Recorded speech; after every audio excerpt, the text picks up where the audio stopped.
We're live in Marrakesh, in the heart of Morocco, where on Sunday we're going to do something extra special. Thanks to Sheikh Mansoor and Sheikh Fatima, we're going to have the incredible race meeting in Marrakesh. It's never taken place before, the newest race course in the world. You will see it live here on Yaz TV. The time here in Morocco is coming up to 1:30 in the afternoon. We had a very interesting session this morning. That was all about media, TV, social media. This afternoon session is all about rules and regulations. What we can do, we're going to discuss them, how we can improve them, and all that sort of stuff. It's going to be interesting. We have some of the best brains in the racing world with us today. And I'm very pleased to say our moderator is one of the top PR guys, I think, in the world. He runs a company just outside London, very near Ascot Racecourse, called Sports Guide International. He is the managing director. Ladies and gentlemen, a big round of applause for Mr. Philip Brannan. Thank you, Tommy. Thank you, Tomo.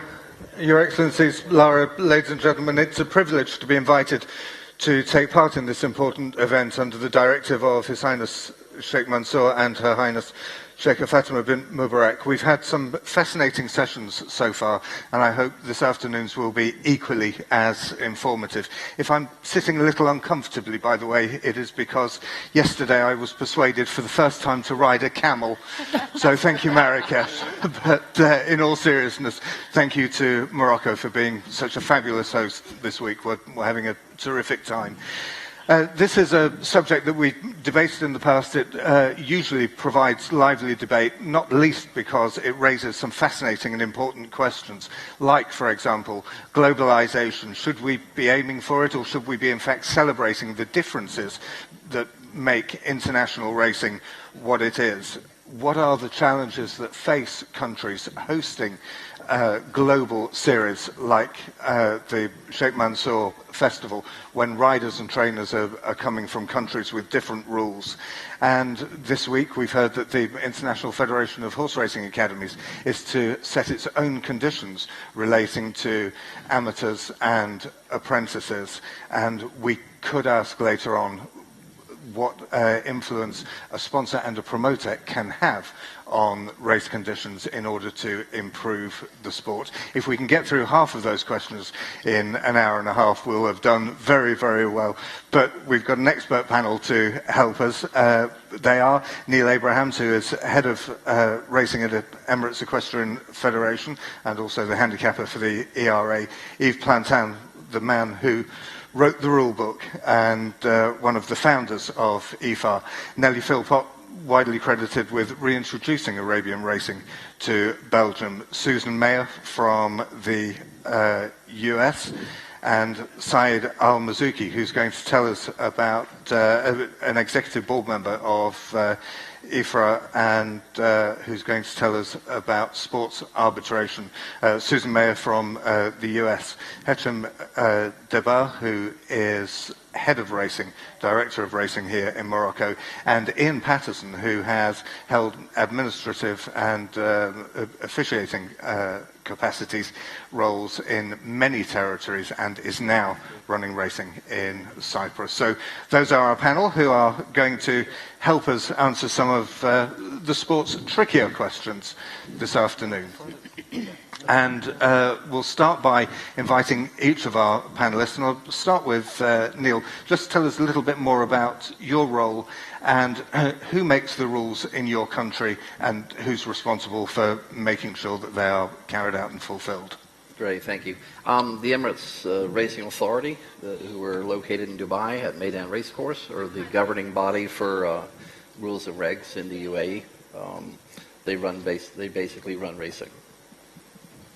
And just a note to explain the empty chair, we were to have with us this afternoon Akmal Hamadi from Emirates Racing Authority, but he is not with us. Maybe he will join later on. Yves, one of the founders of IFA and the man that wrote the rule book, essentially.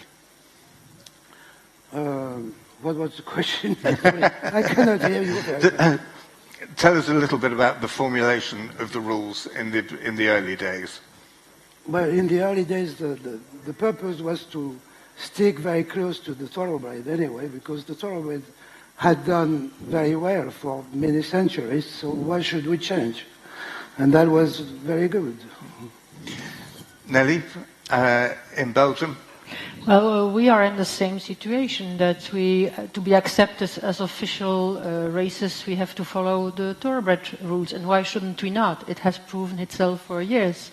And I think the biggest progress we have made with IFAR is to have this international convention, just like the Thoroughbreds have, where every country mentions the things he can follow and the things he cannot follow. Because we have, of course, two authorities we have to stick with. It's the Jockey Club for the rules and the stud book for the breeding. So we are sometimes in conflict with these, and we have to work it out how it can all be accepted. But basically following the thoroughbred rules that were laid down many, many years ago. Yeah, essentially, and I think they work out. Of course, we have some specificity for Arabian races. There are still some details we can work around, but essentially there is, I think, most countries of the world follow the Thoroughbred rules, which have proven themselves. They do, and that's something that we might come back to a little bit later to examine whether those Thoroughbred rules that Arabian racing is following are necessarily the best rules to follow, and whether we can perhaps suggest some Sure, tweaks there is points which are specific for the Arabians, and these we can work about, but I think many people don't know about even the fact that we have this convention and that this would fix the bottom line. But there is details, of course, that can be discussed. Zayed, we'll come back to you in just a moment so that you can tell us about the important work that you're doing. But Susan, just on US, because you do have, you have a myriad of set of rules. Arabian racing in how many different states? Yes. I am a trustee of the Purebred Arabian Trust, and I'm also vice president of the Arabian Jockey Club. The Purebred Arabian Trust owns the registry for the United States. And they are responsible for giving out racing certificates. So that's kind of related to racing. And then the Jockey Club controls the Graded Stakes Committee. So we're kind of in charge of the rules of that. But individual tracks, actually set rules. And because of parimutuel racing, our state governments derive their revenue from the handle. So they actually are the governing bodies in every state that has racing. So we have 38 states in the United States that carry racing, not Arabian racing, all racing. And so each individual states can have unique rules. They're generally the same. Medication rules tend to be different state by state, but we're trying to standardize those. My husband, who is an equine veterinarian, is on the Racing Medication and Testing Consortium, and they have worked very hard over the years to try and standardize medication rules, certify labs so that any samples are sent to certified labs, so there's no integrity issues on that. So we have a myriad of governing bodies that govern us. Generally, we follow thoroughbred racing rules. Basically, our only exception is we don't race till they're 3 versus 2. But otherwise, we try and follow the thoroughbred rules. And something very important that you just touched on there about the parimutuel and the influence of them on creating rules and conditions, which is something that we will certainly come back to. Hasham, you've worked very closely with Sorek on creating your conditions here and for the new racecourse at Marrakesh, presumably. And can you tell us a little bit about your role here as Director of Racing? Yes. Yes, of course. In Morocco, we have the chance to have a company managing the stud book and also the races. So we have a much easier job to do. Of course, we work closely with the associations and professional associations, because it is not about drafting rules, but they must be understood and quickly adopted by all social professionals, and I'm talking about owners, breeders, etc. So in terms of horses, transportation, regulations at the level of the racetracks, or controls for doping issues, etc. But of course, we're very close to Europe, and we have a standardization of international rules, and we have a race code that responds to international standards at 99%. We host lots of international horses, and we are obliged to apply the same rules as for international rules. Let us not forget that there are new regulations concerning Arab pure breds, and we are members of IFAR, and I'd like to greet the presence of Mr. Salim, and it's an extraordinary work in terms of Arab thoroughbreds in order to make this really more homogeneous in terms of international regulations, to make sure that the owners are going to act under good conditions, and the trainers to whatever the country that hosts them. Thank you. Yes, and Ian. Yes. Who has officiated, well, just run through the countries where you have worked, because Ian obviously emanates from Australia originally, but has worked since in various countries, various states of Australia, then went to Asia, in Malaysia, Singapore, Macau, China, then on to Mauritius in Africa, joined Sammy in Doha, then now currently in Europe in Cyprus. And presumably you have found great variations, or some variations from country to country. Yes, the rule book varies from jurisdiction to jurisdiction. A lot of the core rules are identical in most rule books. There is some variations for local conditions. So in terms of global standardization for the panel, everybody I speak to about global standardization says it has half a dozen reasons why it can't possibly be achieved, and that we've got as close as we can. But are there any areas, Neil, where there is so much commonality? And we have to think about things like whip rules that do vary. Are there any areas where it would be desirable if we could come closer together and have standards that are going to be absolutely the same in every country, without those variations of conditions from jurisdiction to jurisdiction? I think it's important to remember when you're looking at international rules with the Arabian racing industry, that we do rely heavily on the thoroughbred industry with our rules and regulations, because it facilitates a lot of opportunities to get our horses on the thoroughbred cards. When the rule books are too far apart, you see that reluctance in various countries' jurisdictions to welcome you onto their big race days, because you do it differently to what we do.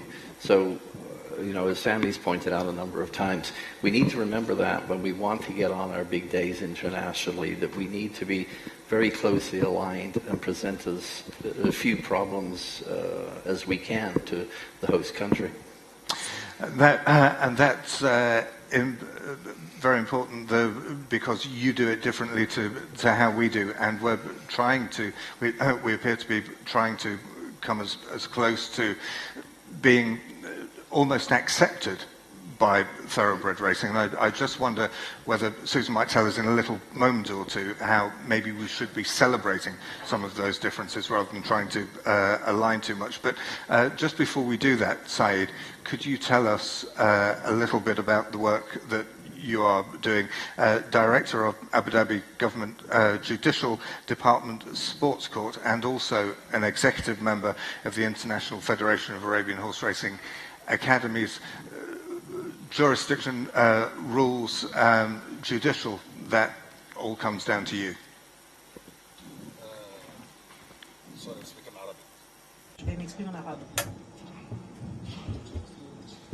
There are quite a number of legislations that are available.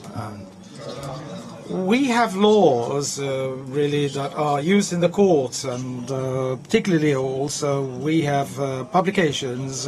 But in the court, the jurisdiction is quite clear, and the legislation plays a fundamental role, and in quite many countries, on the basis of the reality on the ground, some of these laws are really good and operate in some countries, but do not operate.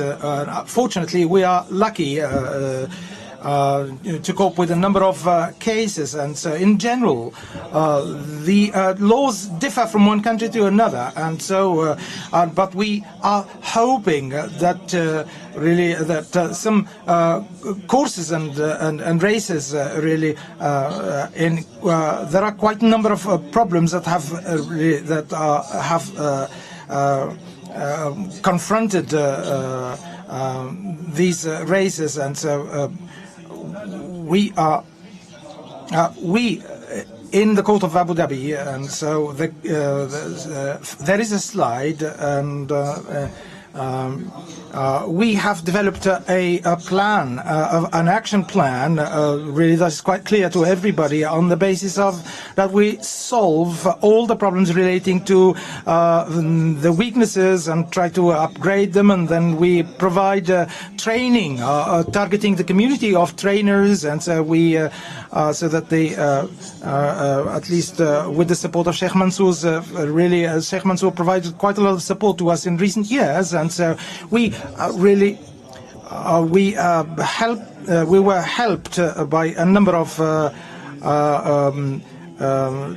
trainers, and we need to have rules and regulation in connection with the arbitration, and we cannot really in the courts and in an international court really to just really base our action on the national law, and this is we need to provide the necessary support to trainers, and I would like to thank the brothers and sisters in the international administration of horse, and they have provided us with really quite a lot of updates and information, and where these information are provided to the specialists operating in the area, so that we can really avoid problems in connection with our races. Thank you. And fascinating and very important work. And but we have on racecourses, we have the regulations enforced by stewards. The sort of areas that you would become involved in, that's presumably when it escalates and becomes more serious. Is that the purpose, to address the bigger issues?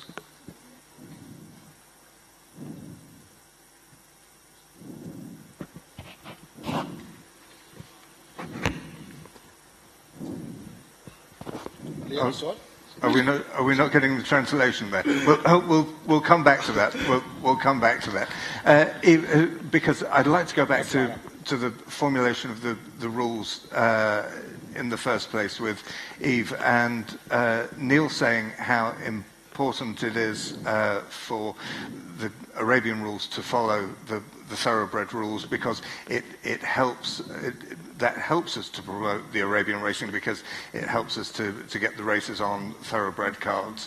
And was that a consideration in the early days of formulating the rules, or was it simply a case that the rules were working well for Thoroughbreds, and so let's stick with what works for them?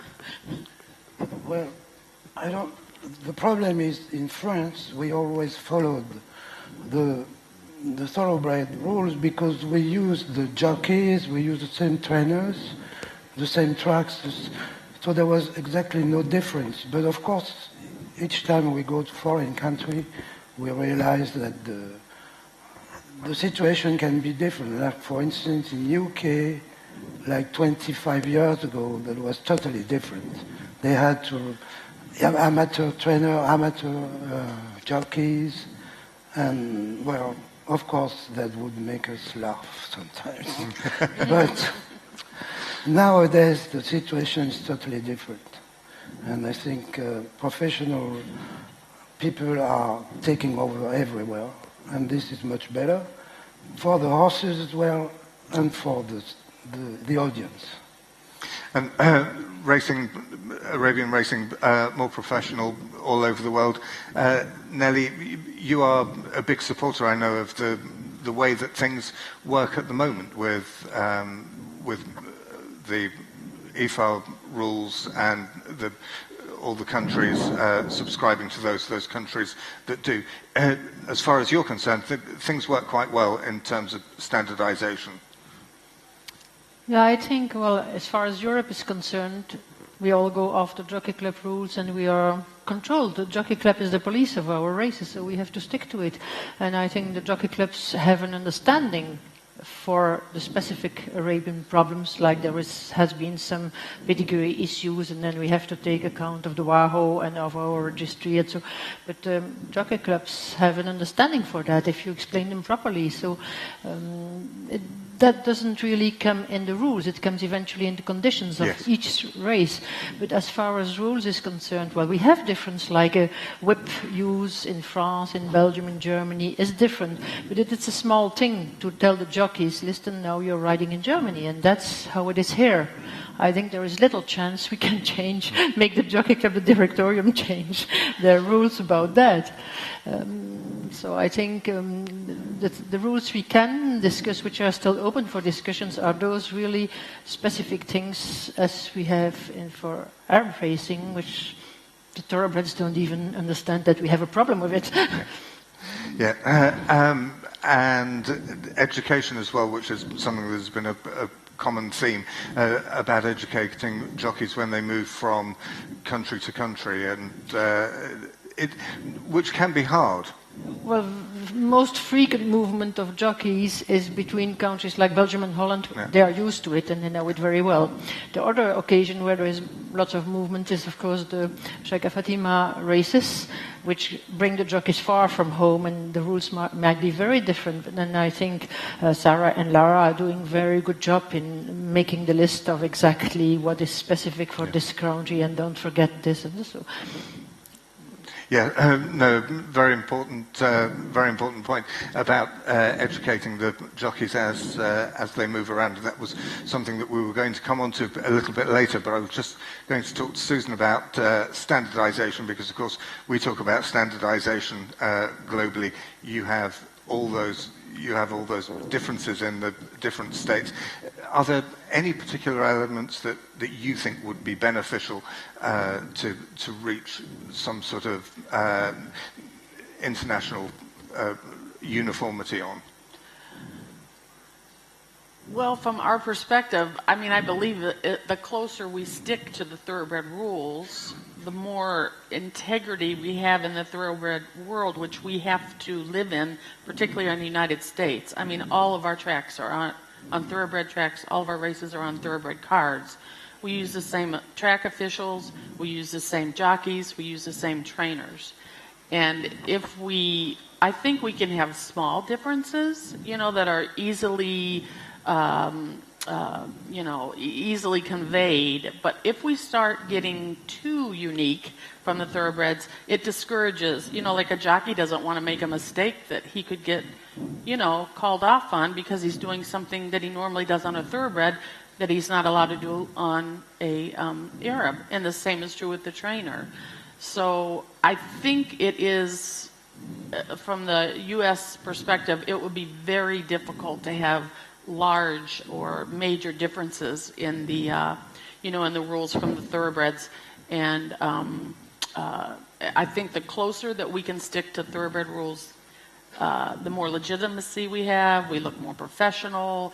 We're part of the big game. When you're racing, at the Preakness, which we've done in the U.S., and at Breeders' Cup, and and also for the betting public, we depend on our purses from a percentage of the handle, and if the betting public isn't comfortable betting on our horses, they're just not going to do it. So that really affects our purses. So we are pretty committed to following the Thoroughbred rules as much as possible. Again, I think there are some minor things, like the 3-year-old rule is something easily understood by everybody, and I think it's an advantage to us, truly. And one of the things we've tried to emphasize in the U.S. is the bond that Arabian horses tend to have with their trainers and jockeys and owners, to set us apart from thoroughbreds without, being too far apart, and also the durability of the Arabian horse. A big issue in the U.S. is breakdowns at thoroughbred tracks because of the public. We are in front of the public eye at all times on television, social media, and breakdowns are very controversial.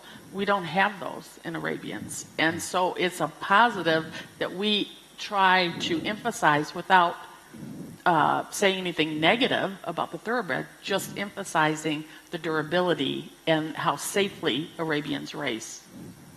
Absolutely, and that is a difference there that we can celebrate. Ian, one of the questions that I had in mind that Susan just touched on there is about public image. Horse welfare is, without question, the priority of every individual in this room and every organisation that they represent. But public image and integrity is also a factor. How does the public reputation of the sport influence, or should it influence, the way in which we make the rules? And I think because of the conversation you and I have had outside of this room, you'll know that I'm referring particularly to whip rules and how that can sometimes appear to the public. In some racing jurisdictions, the public perception of integrity is linked to the use of the whip. If you officiate in Asia, the integrity is the lack of the use of the whip, where in Europe there's more emphasis on the lessening the use of the whip. So throughout Asia, there is a public expectation that the jockeys will ride their horses out completely, and as such they have no restrictions on the use of the whip, although most rule books do enclose a thing for excessive use of the whip, but that is up to the discretion of the industry. So, but in terms of exercising that discretion, it wouldn't necessarily be exercised in the way that some of us here might expect it to, because we would, in Europe, something that looked bad, we would expect the stewards to look into, and you're nodding, Susan, I think in America as well, whereas in Macau, for example... it's the opposite. Yeah. Yes, the complete opposite. Yeah. Throughout Asia, they expect the horses to be ridden completely, and what is considered excess in Europe would be considered not as sufficient in most parts of Asia. And how much... and that is quite a lot to do with betting, and presumably, Susan, in the US, that's the same. Well, of course,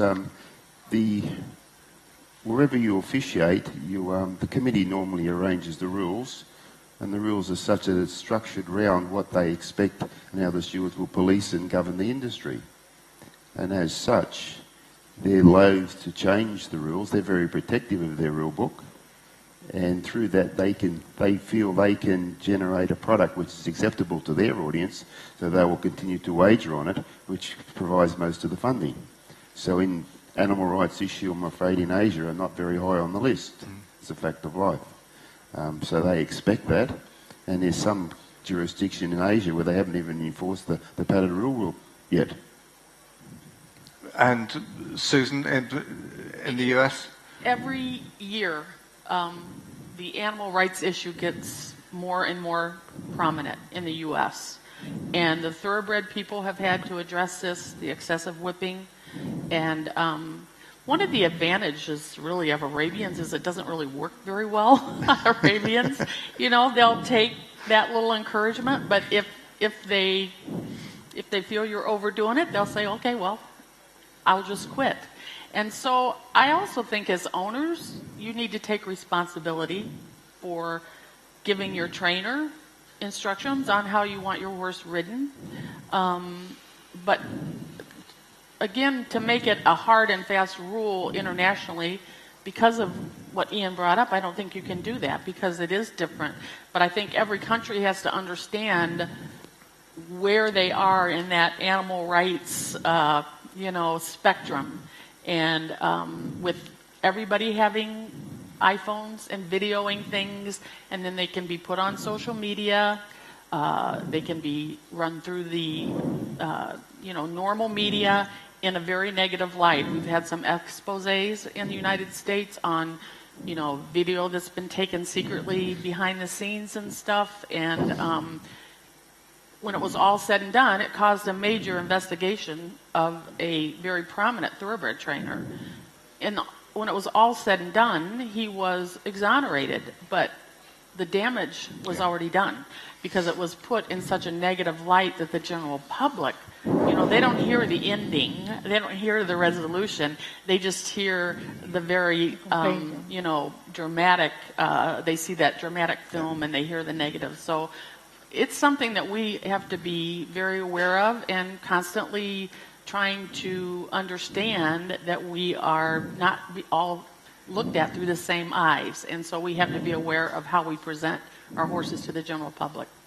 And Neil, in terms of the racing in the UAE, that's not a consideration because, of course, there isn't betting. So in Ian's experience in Macau, as he was saying, the expectation is that the horses seem to be ridden out all the time, and that's for the betting public. The guy who's had his money on it wants to see the jockey appearing to make the maximum effort. That's not a consideration in the UAE. So in terms of formulating whip rules and also in dispensing punishments to jockeys outside of those rules, it can be viewed slightly differently with a bit more discretion. Well, it's interesting you would think so, but I don't think it is because there's a great passion in the UAE to win races. And it's not about betting. It's seeing your horse run to his best, win important races. There's a pride in having your colors in the winner's circle. I don't think anything's taken away from our racing without handling gambling. You just have to look at some of the head-ons turning for home. You got 4 across the track. No one's thinking about, well, they're not betting, so I don't have to try.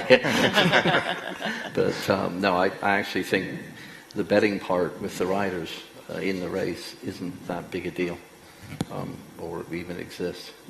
No, we heard that very eloquently put by our two ambassadors, Xavier and Richie, yesterday afternoon. So it isn't something that the authorities have to consider, but it is maybe something that the public consider when they are watching the racing, perhaps. I don't know.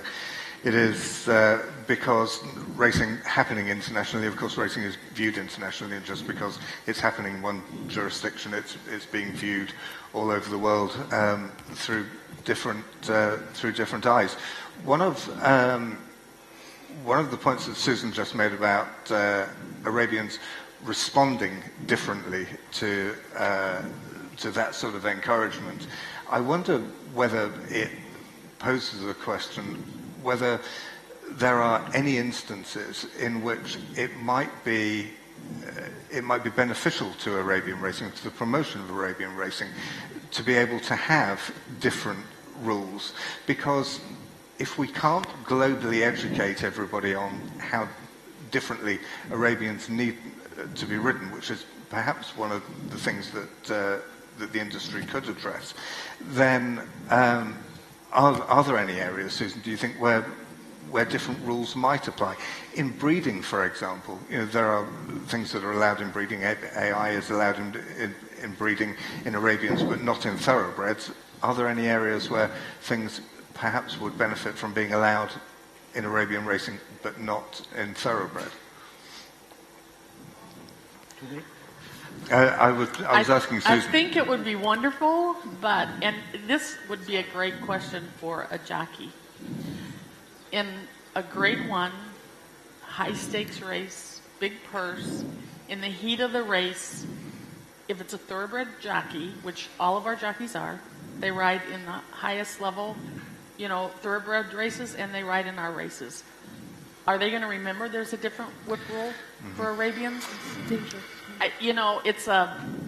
It's a dilemma. I mean, I would love to see less whipping, and so we personally tell our, trainer and jockey, and most of our trainers understand they don't respond the same as a thoroughbred. Not as well, but they don't respond the same. And I don't know. I think that might be an issue. I mean, you wouldn't want to be disqualified, because you hit the horse one time too many between strides or something. So because we interchange so much with the thoroughbred jockeys and trainers, I think it might be a little difficult in the U.S. That's maybe a question that we might have an opportunity to put to our two jockey ambassadors a little bit later on, and take their view on it. Because, Neil, from one jurisdiction to another, a couple of strikes of the whip can make a difference to whether a jockey's riding at the next meeting or not, and something that they have to keep in mind. Yeah, I think it's important to remember we've got a lot of good trainers in the crowd. They can tell you they've got horses that aren't whip horses, and then they've got horses that you better chase them, turn it for home. Right. And that, it's a fine line. Yeah. I know if you sit in the steward's office, you've got some stewards that actually sit there and count the number of times, whereas others take the view of, well, let's see, did he give the horse a chance to respond? It's great we've got a horse that doesn't need a stick, but a lot of them do need to be woken up at some point in the race, and you just have to walk that tightrope. And that's something, Ian, as a chief steward, that you would have to look at and exercise a certain amount of discretion. And Neil was saying about sort of viewing the race not necessarily in terms of the number of physical actions, but in terms of the overall performance and whether it was appropriate. Yes, I'd have to. You don't want to organise a situation where you turn stewards and jockeys into whip counters. Everyone understands what is excessive. When you designate so many whips per so many metres, it makes it very difficult for the jockeys and puts undue pressure on the stewards. I think so. In relation to the rule book, whilst in Qatar we rewrote and fixed the rule book up. Qatar is one of the major racing Arabian countries. Have the longest season in the Middle East, but we use the same rule book. There's one rule book for one club, and we maintain 50% Arabian racing and 50% thoroughbred racing, and experience no problems whatsoever. That's interesting, because that rule book was created, as you say, in Doha, where there is a 50-50 mix. In the UK and in a lot of the European countries, we would have a much smaller proportion of Arabian racing. So anything that is agreed is usually agreed for the majority. But with a 50-50 mix, and you find that works equally well for both disciplines. Yeah, no problems whatsoever. Education has been something of a theme of this conference, and educating the public. We talked about that this morning in social media. How about education of the rules? I mean, where does that come from, Neil, and where does the responsibility for knowing the rules lie? We'll probably hear from Zayed that it's no defence, ignorance is no defence. But from a jockey's perspective or a trainer's perspective, moving from country to country, competing in international races where there are subtle differences, then where does the responsibility lie at the grassroots? Somebody gets a trainer's license, do they get a book and that's it, you've got to go home and learn it? I think it's important. It's both sides of the coin. I mean, when you're a trainer shipping into a new country, you've got to ask the question. But as a jurisdiction, knowing you have a foreign trainer coming to you for the first time, I think there's a moral obligation to at least send them, some things saying, look, these are important things you need to know about our racing jurisdiction. Because I've seen it happen even going from France to Germany a few years ago, where there was some difference in the veterinary papers, the health certificates and whatnot, and what was okay in France wasn't accepted in Germany, and they scratched the horse. Yeah. And they said, we didn't know. Why didn't you tell us? Yeah. It's like, kind of both sides. You got to ask the question, but I think jurisdictions do need to provide the trainers with something to go on if they know maybe the rules are a little different. And Susan was saying earlier that about, or was it Nelly saying about the Sheikh Mansour Festival series moving around with the jockeys and with the trainers and taking us all to places where, which are new places for Arabian racing. And is it up to, when the Sheikh Mansour Festival race comes to you, for example, how do you make sure that the trainers and the jockeys are aware of the nuances and special conditions that apply to your racing jurisdiction? Thus far, there was no differences. All races are raced under the same rules, and I think it would be very confusing if we start changing things. I think the few points which are specific for Arabians, like some pedigree things and the weight for age, we can bring them in the conditions, and we don't need to upset trainers with new rules and whatever. And as you can hear, it's for most countries it would be confusing and dangerous even for issues if we make specific rules, because it's impossible for the people to switch over from one rule to another for each race like the jockeys have to do. So I think those specificities, we have to work them into conditions. And the weight for age has been worked out by France with their long experience. It's not the same as the weight for age in the thoroughbreds, and it works very well. The table we have issued by IFAR after French model works very well. And these small whipping things, the jockeys, well, you just give them a list and they have to fix. If I travel to England, I have to ride the other side of the road. I also have to work it out. I mean, if you work on an international field, you have to have the spirit to be open enough to adapt to the local rules. So it's only small things, in fact. And do all trainers, Susan, and all trainers and jockeys, do they take that responsibility as seriously as they should do and could do? Or, as Neil says, is there an obligation on the racing territory to say, look, these are our rules, these are our conditions? Because the tracks have their own.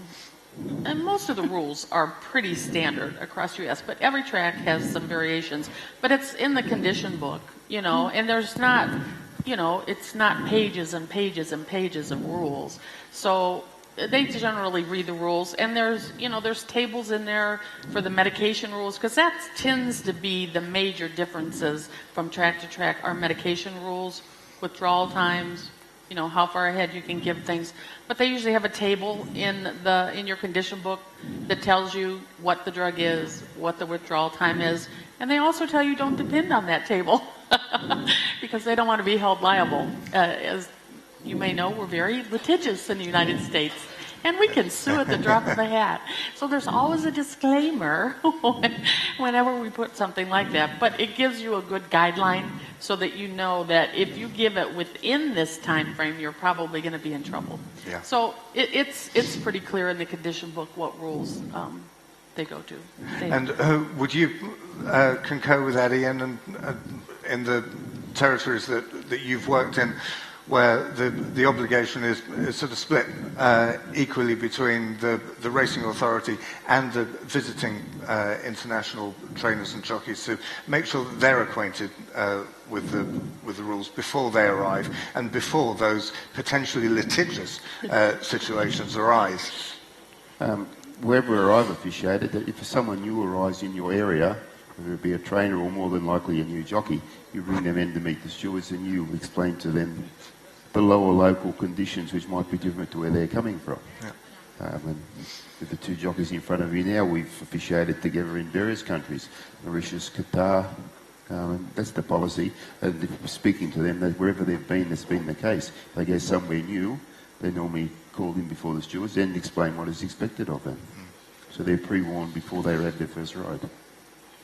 So pre-warned, but the responsibility is split equally. Just before we continue with rules and regulations, I am aware that we have with us the Director of Racing here in Morocco. We will be visiting Marrakesh, the world's newest racecourse, on Sunday. I wonder if you'd just like to take a little bit of an opportunity to tell us about the racecourse, about its size, its configuration, and some of the facilities that trainers, jockeys, and those of us who are going to be lucky enough to enjoy racing there. Tell us a little bit about the racecourse, how long it has taken to build, how long it's been in the planning, and what we can expect when we arrive on Sunday.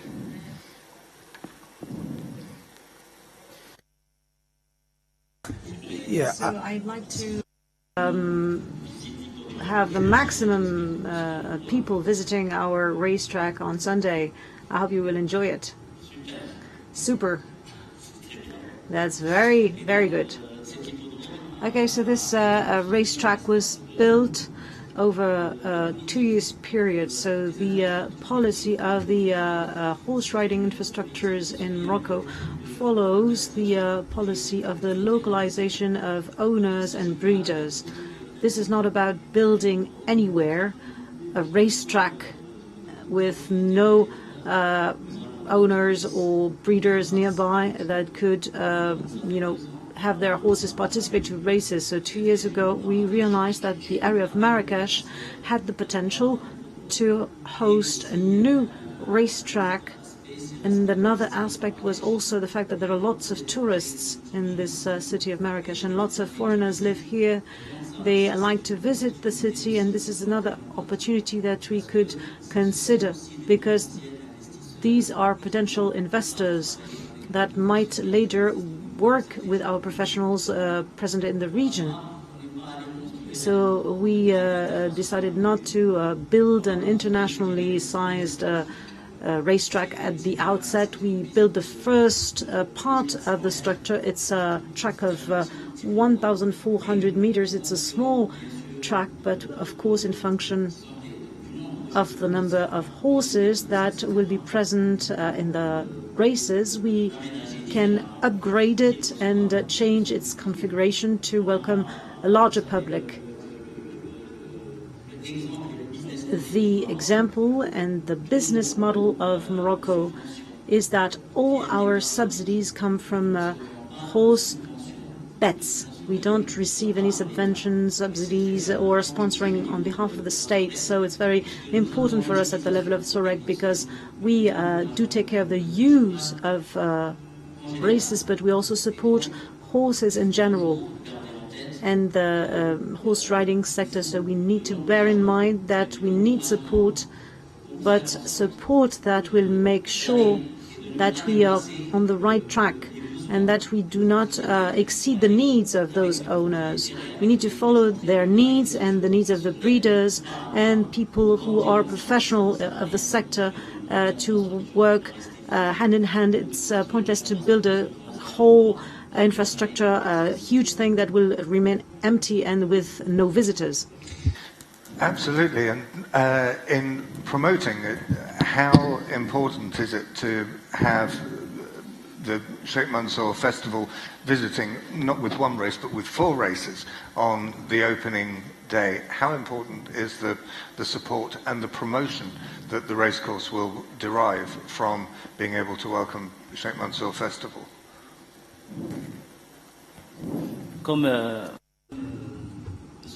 As Mr. Scali said it, he's the General Director of the SOREC. It's an exceptional opportunity.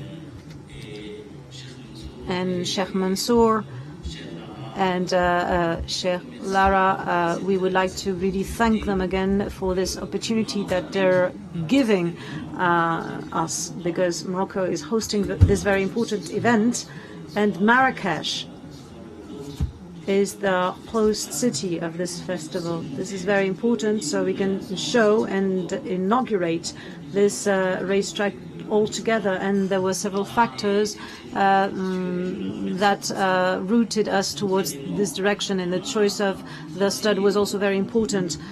We also have been working, when we say us, it's not only the SOREC or the Horse Riding Authority. I'm talking about Moroccan professionals, breeders, trainers and owners. And I believe that with 700 races of thoroughbreds, Arab thoroughbreds. The breeders deserve that this festival be organized in Morocco, and I'd like to thank the organizers and the host of the ceremony. Thank you, Lara. Well, thank you. We are all fascinated and looking forward to being able to experience that on Sunday and being a part of your inaugural race day. It's a great privilege. Just popping back to the rules and conditions, and Nelly was mentioning earlier about how certain differences can be addressed by tweaking the conditions. There's a tweak in the conditions that has been announced this week by the International Federation of Horse Racing Academies, that IFRA will set its own rules, its own conditions relating to amateurs and apprentices. And I know to apprentices, yes, and I know that you are going to have a meeting separately to discuss that and discuss that, how that will happen. But I just wonder how the panel consider that something with the size now and the power and the influence of that Sheikh Mansour Festival has, how that can be used to help build in certain conditions in order to help promote Arabian racing throughout the world. Are there any other things, Neil, that Sheikh Mansour Festival races can build in that are good influences from the UAE that we can take around the world? Well, I think any time you've got such a powerful lobbying body as the festival, you can promote the positive things. And as the festival and IFAR come up with, as the festival comes up with new ideas that are positive and reflect positively on Arabian racing, they're such a large lobbying power that they can have a positive effect with all the jurisdictions globally. Yes, and we have that opportunity. Are there any particular areas where you think we might be able to use it differently? I think one of the positive aspects can be making life easier for importing and exporting horses for races, because I know coming into the UAE, some of the stables still have difficulty getting the paperwork out of the origin countries. That's an area where we can improve and encourage horses moving back and forth. Yesterday we heard about the number of foals we have every year, and you can understand that in future there'll be some stables that might decide to send, say, 10 maidens to America for the summer because they have 7 and 8 horse fields and good prize money. But it has to be an easy job. If it's a very difficult, time-consuming and expensive situation to get horses registered and re-registered, it's not going to happen. Susan, are there any areas that you think Sheikh Mansour Festival races any specific conditions that they can introduce that maybe they can bring to other countries? Well, thanks to Lara, Sheikh Mansour and Sheikh Fatima, the festival has grown exponentially in visibility and influence in the U.S. They do so much beyond just putting on the races. They've done much for charity in the U.S., which is much appreciated. They always emphasize the one world, 6 continents, and how we bring people of different cultures, religions, backgrounds together. And I think that's huge, in being able to have influence on what they bring. So all of our internationally sponsored races, we prefer them to be labeled as invitational races, and that gives us a lot more flexibility in allowing the sponsor to dictate some of the terms. I mean, we are still regulated by laws and tracks, but it gives us more flexibility when we can, publish that they're invitational races, and then they have more ability to dictate.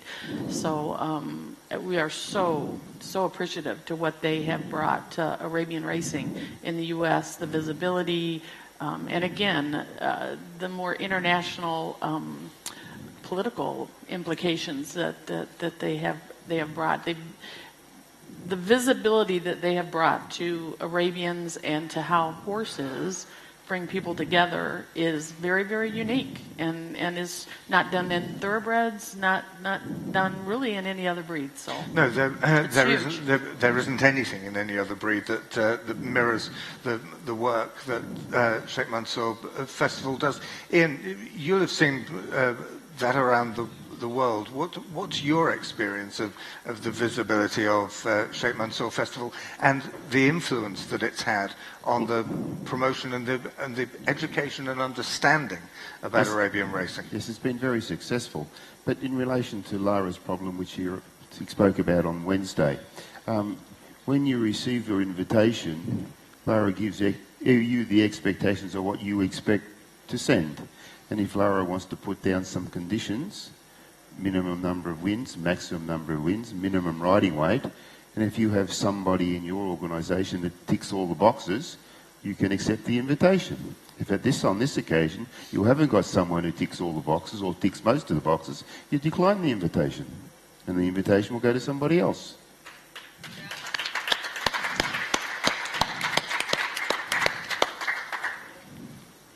And thank you, Lara, because for bringing that vision and that inspiration to this series and to these races that we all have an opportunity to enjoy around the world because of the vision of those conditions and making those races possible for as many people to take part in as possible.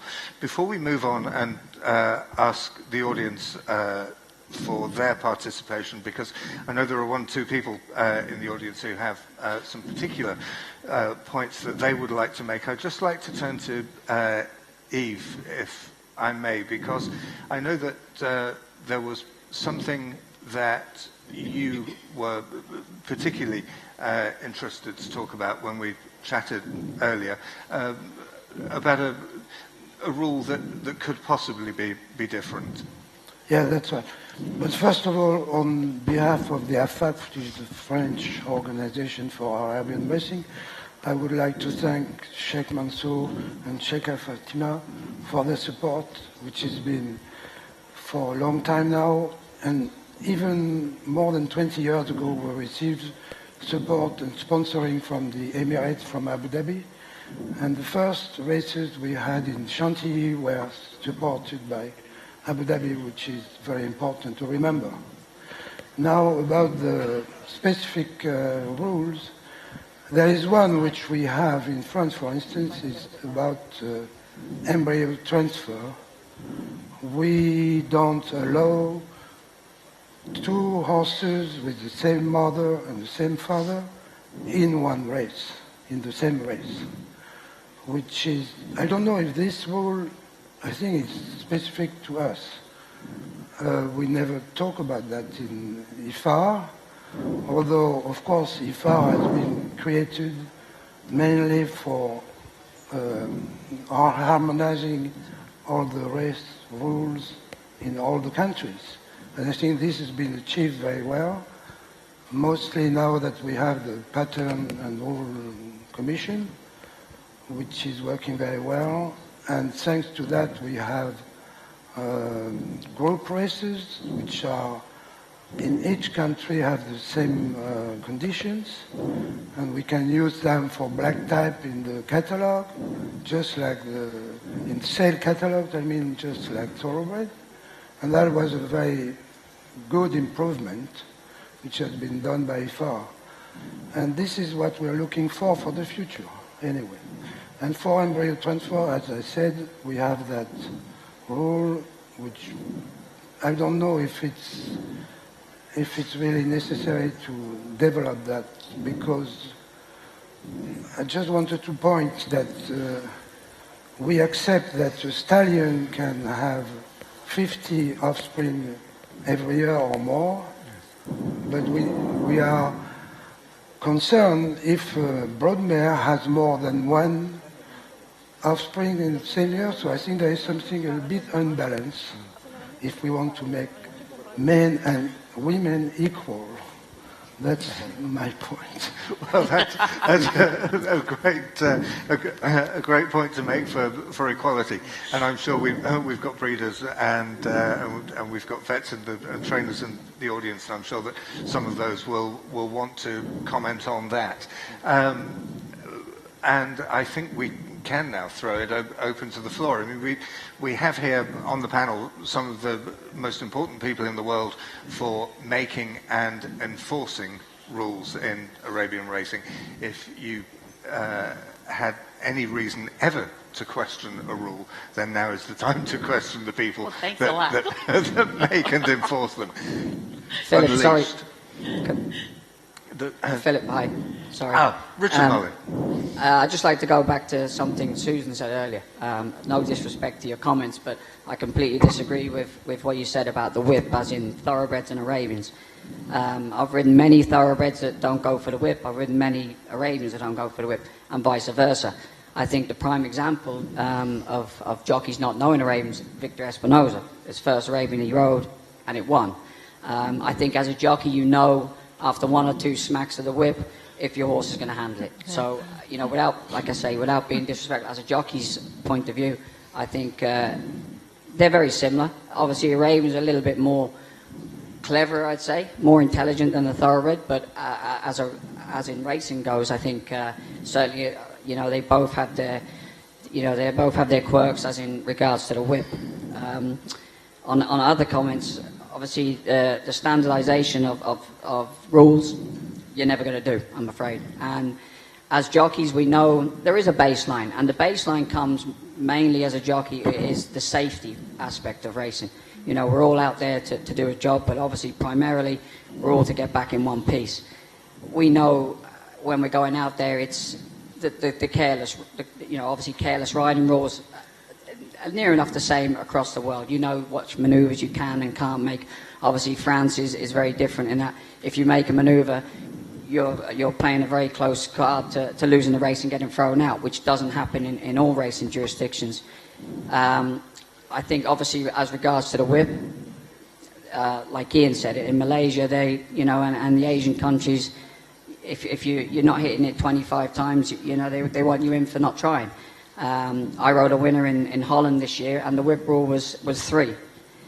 I think in Germany it's 7. The UK could be 11. I think in the Emirates now it's 12. So it's down to the jockey then to, obviously, like I say, I rode in Mauritius when Ian was stewarding, and in Qatar. It's down to the jockey to go and meet the steward. When I was very fortunate enough, the pals brought me to California to ride for them this year. You know, when you take that license out, your first port of call as a jockey is to go and meet the stewards. You know, and obviously, like I say, that the safety aspect is the same across the board, but it's obviously getting to know the whip rules and what you can and can't do. And I think this is the best education for young jockeys, and what the festival is doing is getting them to travel around, because it will only improve them as riders. Going to Holland and only being able to use the whip 3 times, going to Malaysia, America, and knowing how far you can, how many times you can use the whip. And for me, that's the best education a young jockey and any jockey, for me, still going to America. I'm still learning about the game, and the one thing about it is you never stop learning, and when you do, it's time to hang your boots up. But like I say, as far as standardizing it, you're never going to do that, because obviously different jurisdictions have different rules. I believe I could be wrong, and correct me if I am, I think in Scandinavia, in some places, it might be for young horses. I don't believe they can use the whip. So it'd be interesting to see. I think that is a good learning curve for young riders as well. Fantastic point there that you make about the young riders travelling around with Sheikh Mansoor Festival, because it then becomes ingrained that I'm in a new place, I better find out what the rules are, and as opposed to just accepting that where you ride normally, that's how it's going to be everywhere. Xavier, you have the mic. Yeah, I have a point to say as well. The whip is to encourage the horse. It's not to punish him. So I believe, as a jockey, whenever I'm at the back and I whip my horse for nothing, stewards have to punish us. Because, again, you don't have any point to whip a horse if he's not going faster. Make a chance. So that's why stewards are here for. But again, my opinion, I don't know, that's why I would like to ask to the stewards. Let's talk about UAE. The tracks are different. We have a track like Jebel Ali who's going uphill. We have Al-Ain, which the straight is 800 meters. Sharjah, it's a short one, 350 meters. Do you think, unless to have a rule saying, for example, in UAE it's 12 whips, to adapt the whips numbers as the track? Because to me, you have to encourage your horse more in Jebel Ali, where it's going uphill, than in Sharjah, where the straight is 350 meters. And Al-Ain, which is 800 meters with an Arab horse, it's a long straight, it's a long work. So I don't know what you think about this. That's an interesting one, Ian. What we were saying earlier about are there instances where it would be beneficial to have a different rule for the Arabians? No. Not different rules for Arabians. It's not what I mean. To the whip. Yeah. My question. In theory, it sounds very good, but I'm afraid in practice it just wouldn't work. You're confusing too many jockeys to too many tracks. It's just too impractical. Okay. Yeah. But I think the most important rule in every rule book is 303, as they call it, common sense. Exactly. Yeah. And if you follow that rule most of the time, you'll most of the time be right.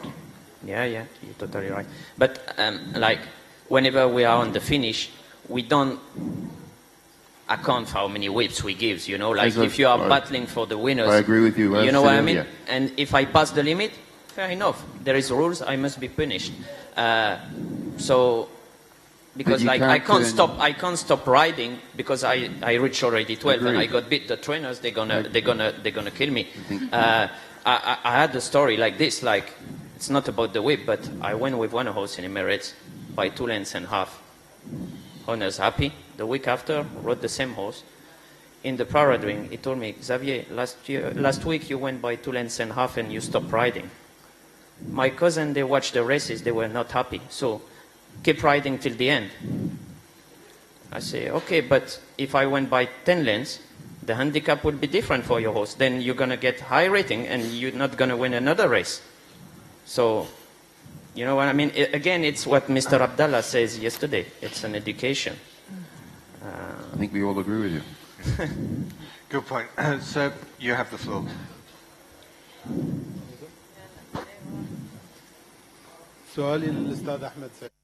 My question is put forth for Professor Ahmed. Did you have cases? Did you come up with cases in connection with endurance in the Emirates?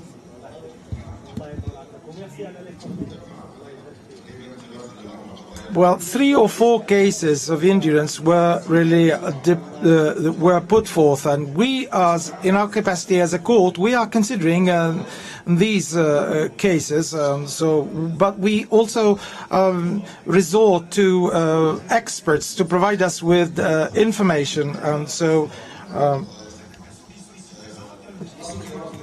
I think.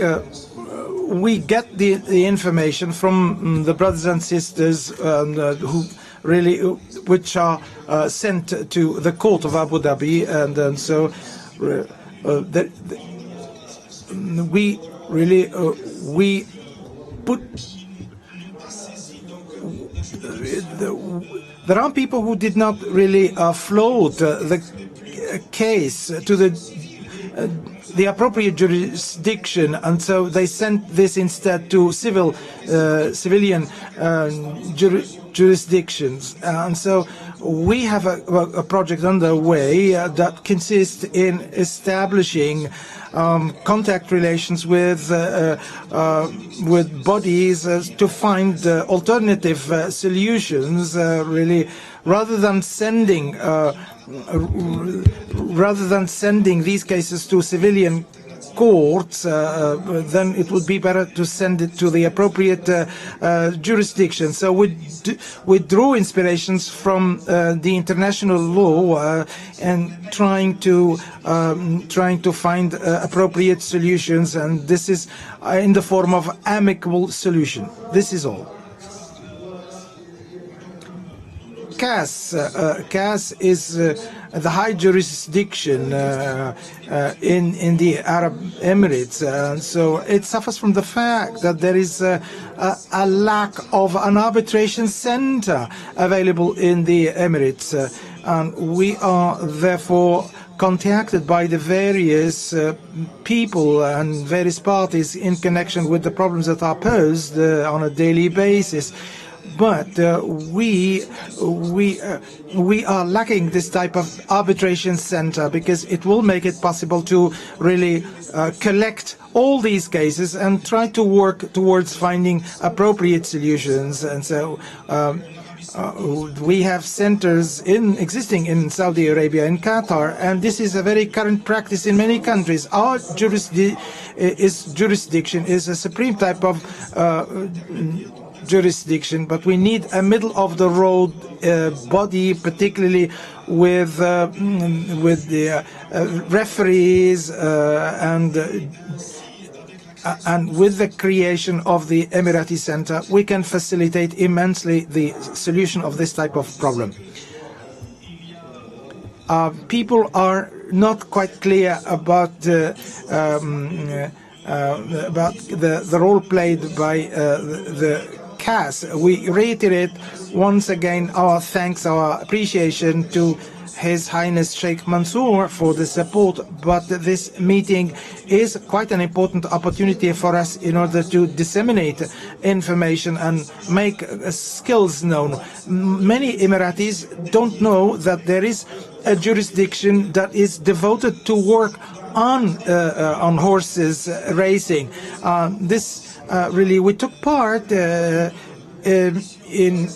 a preceding edition of this conference, and after this, after participation, we were really 3-4 cases really were sent to us. You can see the importance of having such a conference. This helps us to interact with the stakeholders operating in the equestrian sport. I'd like to thank you.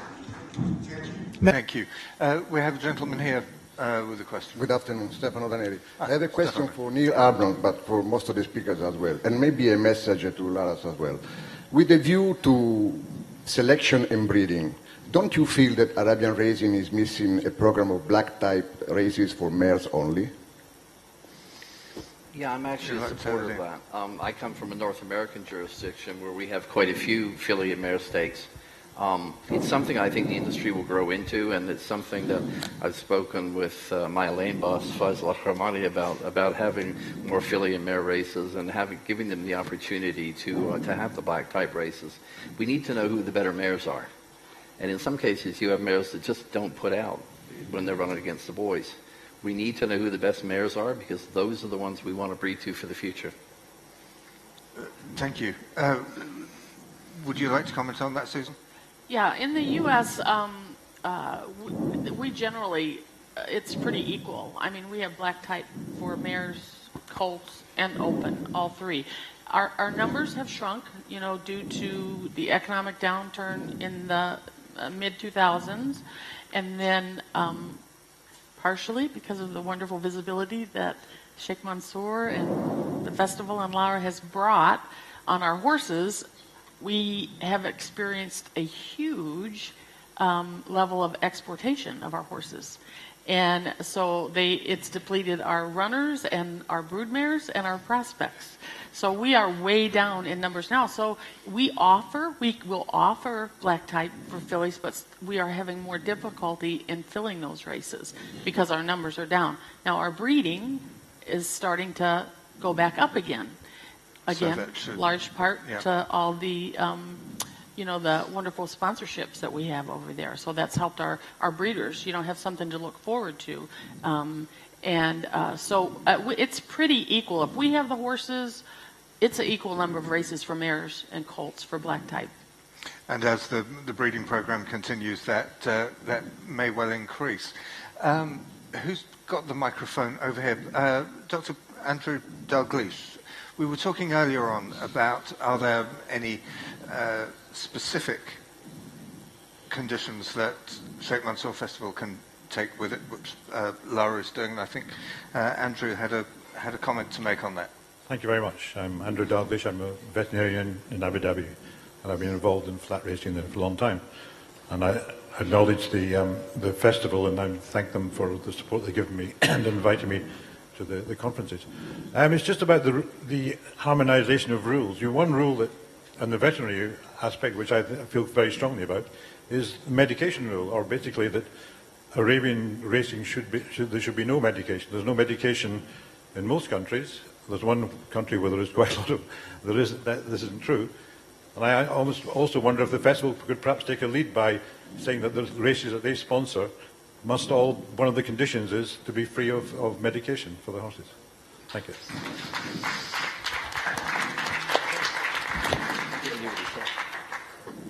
Ian. To me? Well, no, I'm not. I just. No, I meant, was he talking to U.S.? Well, do you want to put your hand up? No, not to that one. But I just wondered if Ian would have a view on that first, and then we'll. Kidding. Well, I think you must differentiate between therapeutic substances and illicit substances. A lot of countries, especially ones in the Asian Racing Federation, have published lists of threshold limits for therapeutic substances, and I think that is the way to go. Yes. And that's one of the things uniformity could possibly bring in, but I don't think how you could stipulate that these races will be medication-free. I don't think how it would work. Could we just take the microphone for Lara, please? Just so that Lara can make a comment on this. Thank you. It's a question to Susan. Thank you.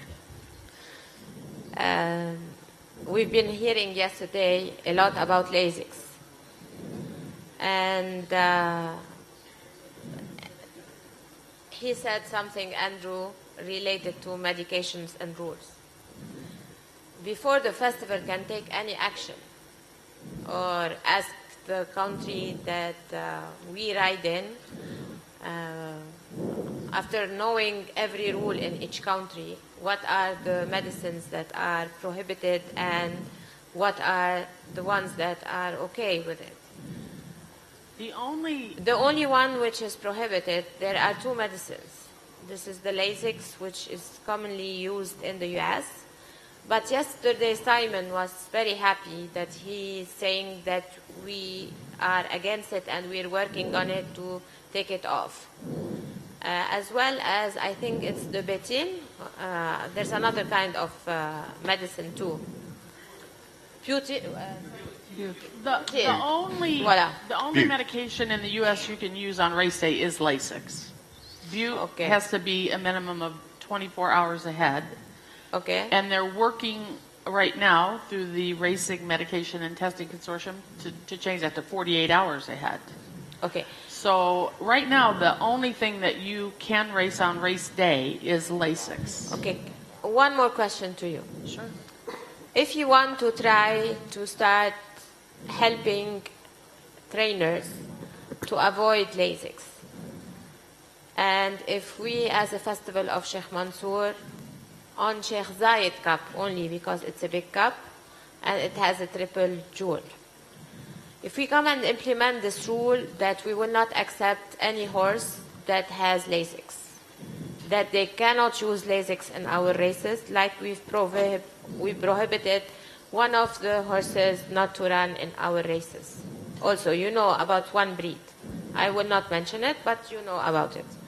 So, will this have a number of enough horses to ride? Or I think that's something we'll have to try and explore with our trainers. I think legally you can do that. Yes. You know, Breeders' Cup tried to do it a few years ago. Yes. They had 1 year where they did not allow 2-year-olds to race on Lasix. Yes. And they were going to try and bump that up every year, you know, to the older horses. But there was a revolt, and it just didn't work. But I think that we can try that, and I think we can talk to the trainers, and I think it's a positive thing to work towards. And I think, you know, so we would... Because Lasix is very effective, and it's prohibited everywhere except in the U.S.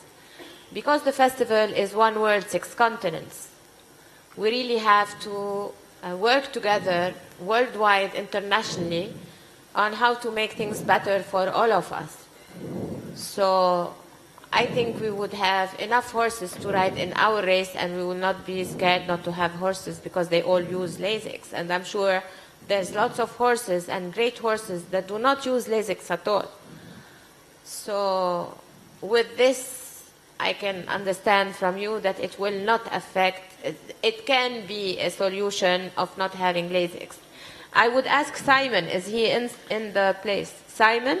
Simon was here at lunchtime. Is he here now? I don't see him. Simon? No, because he was talking about the stopping the medications, many various medications. Michelle, Michelle? It's her trainer, so maybe she can speak for him? Get you in trouble. Oh, Michelle, where is Can I Simon? just pass the microphone to Michelle to respond? Like that pass the buck deal? What was the question? Where's Simon? No, Lara. Okay, Michelle, do you have an answer for me? Okay, what was your question, Laura? The question was, like, for example, about Lasix. You have a horse that runs in the race. Okay, make it easier. How many trainers are here from the U.S.? Can you stand up? US trainers, if US you'd like trainers. to stand up. Oh, Mark, that'd be a good one to you're ask. here. Simon, I don't know, disappear. But you are here, Michelle, you're owner. Okay, and owner of horses in the United States. I'm an owner. US owners. You're here. And you're here, Stephanie. Cool. And Bill Smith? Great. Now I can take a seat just near Ahmad Al-Hamadi's chair, so I don't take anyone's chair. You're an owner. Yes. If we come, can we have your attention, please? If we, as a festival of His Highness Sheikh Mansoor bin Zayed, came and said, we do not want to have Lasix in our races, will you be with or with against? With. Who's with? Okay, so the idea is, that's a new rule for you. Sheikh Mansoor Festival for Sheikh Zayed bin Sultan and Nahyan Jewel Crown will not accept Lasix in our races.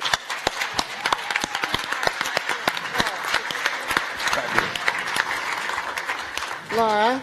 Well done, Laura. Laura. Thank you. Gentleman Laura. had a question. Sorry, Michelle. This is I for think next Michelle's year, going to right? answer. But you've already started. Yeah.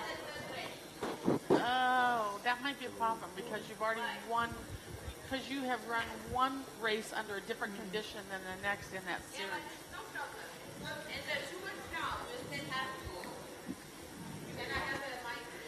It's She's behind, right behind Laura. you. In the Jewel Crown, we have 2. We really need to start from somewhere. So, I know Paddy's Day maybe can use sometimes Lasix. Every time. But there are every time. But now, Scott has need to learn how to use it without Lasix. Lasix is very bad. And we are against it. So we want to make a little change and try to work out all together. This is one world, 6 continents. This is a great panelist with different countries and rules. We always accept the rule of the country where we go to. But we as a festival would like to ameliorate things to the best of it. So I think Pleasanton, we still have 2 months for Pleasanton, and he can treat his horse to run without LASIK. Let's see if he will win.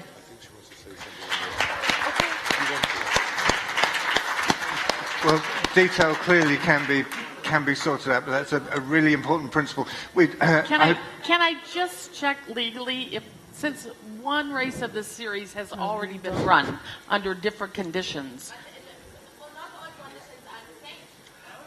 For the Oh, good. Jim's going to say it. well, it's a different distance, but the conditions, you know, I will check. I mean, if we can at all, if it is legal, we will do it. Okay. I just like to add, the problem might be when they take the samples to send to the labs for testing, they're not names, they're only numbers, you know, when they send them to the lab. So they wouldn't know particularly if that was an Arabian race or a thoroughbred race. So that's the main thing I see might be a problem. For testing. When they send them to the testing labs, there's no names, just a number. But that would be for a race. It would be for a particular race. Well, I'd have to check on that. I don't know. Yeah. Sure. All right. But sure. Yes. Could I add something to this, being a U.S. owner and breeder as well? Yes, Danny. Lara, I think it's a great idea. I 100% support it, and I think everyone in the U.S. supports it, just like Sue was saying. The situation this year with your 2 races having started with the tradition. One race started. There excuse me, but the 2 races, right, coming up. The situation is such that you're running on a medication. Number one, a trainer has to work to get that horse off the medication. 2 months. 2 months isn't necessarily a long time, but that's up to the trainer to decide. The other thing is 9 out of the 10 horses in your first series ran, which were the top horses in the U.S., ran on LASIKs. Yes. If even 5 of those horses come out, you're weakening your fields because you're going to have a lot of what we call hard-knocking fillers in there, and it's great that they're running and the race will go, but it won't offer the prestige of the quality of horse that you want in there. So I think it's a great idea to wean them off the LASIKs. Whether it can happen in the short time is something I can't answer, but should be questioned. Maybe Pleasanton can be off the record, but Monmouth definitely has to be no LASIKs. Yeah, I think it's up to debate, and I'd love to have it happen. We can take it off as not one of the series, and we can use it as a Sheikh Zayed bin Sultan and Nahyan Cup jewel race, but definitely Monmouth as being the first time ever racetrack to go into it as Arabian races, we will not have LASIKs over there. For this race in particular, there's enough time to take off LASIKs. There's 6 months. Thank you, Lara. We have a gentleman with a question down here as well. And that's a fabulously positive outcome from this session, that Sheikh Mansour Festival supports that, and it will happen. Whenever it will happen, and that will move forward. There's a lady here who's been waiting to ask a question, and a gentleman also down here. The lady first. Bonsoir, je veux parler en français. Good afternoon, I'm going to speak French, so it will go faster. I come from Italy and I represent the Italian Association of Arab Horses. So I'd like to ask a question to Mr. Eve about embryo transfers, because I have to go to Italy with clear ideas. I need to report to the Ministry of Agriculture dealing with our races, and I have to report the rules that IFA or that we need to abide by in our country. So I'd like to know if the rule of 2 horses being born from the same parents if they can have a different age, for example, or not. This rule here will be very soon applied in the whole country, or how should we proceed with that? Thank you. I'm not sure I understood very well the question as usual, but I think so far IFA has not been, this has never been a concern for IFA, because we want to leave that up to every country to decide. So regarding Italy, that was your question? I'm not really aware of, I don't think they have taken any rule regarding this issue. And this is a very difficult question.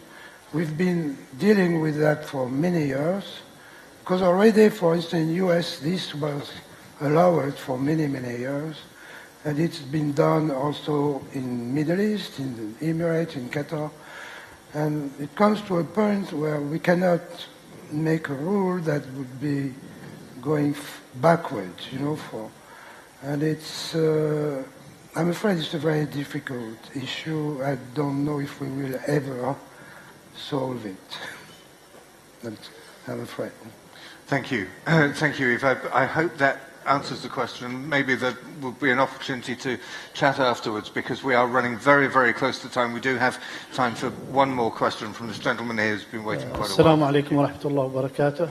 Good morning, Zayed Khamis from the Sultanate of Oman. I'm a trainer and also I'm a breeder. I would like to thank Sheikh Mansour's festival really to bring us together, and so I'd like to my question is as follows. My question's on the medication that is used by the vets. In the past, vets were few and far between, and now today we have quite a lot of studs that have a specific vet, even in the racing. And so the vet is responsible for all the medication that is provided before or after the racing, either supplements or treatment medication. I do notice that that should there be a problem of dopage, then the trainer receives the blame, and then it's not the vet really, but whereas the vet is the one who is responsible for having granted the green light for using this. All the blame lies with the trainer and not with the vet. And we need to reverse the trend. The vet needs to really shoulder the responsibility. Thank you. And not the trainer. The trainer now fully shoulders the full responsibility, but then really who? The trainer is responsible. In principle, the trainer is the person bearing the responsibility. Good morning, ladies and gentlemen. Peace and with view of my relevant experience in racing and in my capacity as steward, having worked for the last 3 years, and also I really dealing with also drafting legislation, the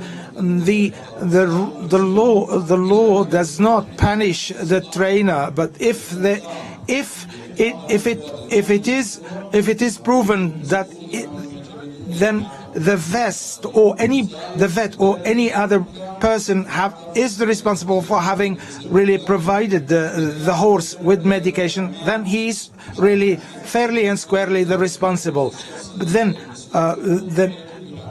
of course the responsible, the person responsible really should be punished. But if the trainer has given the green light for the vet to use, then he needs to be blamed fully and squarely. And so if the trainer can be really severed, really, and can if he is really responsible for such medication. If the trainer, because then the trainer is supposed to be a partner with the vet in this business, then really if the vet is the responsible, then he needs to be punished. I think we'd agree with that if the vet is responsible. I mean, but in the States, the vets get suspended too. No, the rules say the trainer is always Yeah. responsible. Yeah. But if he can show, this one came to the box. Sorry. No, but hey, if in the rules the responsibility lies with the trainer, then it does. Jim, have we got time just to hear from Jim? I think we have to go. Do you want to say one final thing? Well, just that the vets should be responsible, and I'm a vet, and I agree. That's good. And that we've developed this list, like Ian was saying, we have about 28 legal medications that are therapeutic, that can be used, and everything else, except Lasix, is prohibited. So. Tell you what, this is going to be good on the Final workshop words, Jim. tomorrow with Yes. Lara when we go live for 2 hours live on stage. This is going to be. Can we give these guys a great big round of applause? Absolutely fascinating. Philip, brilliant. I never thought rules and regulations could be that exciting. Well done, guys. Come on. I hope you all enjoyed that. We're going to take a short 20-minute break, and then we're live with Women in Racing. Stay with us.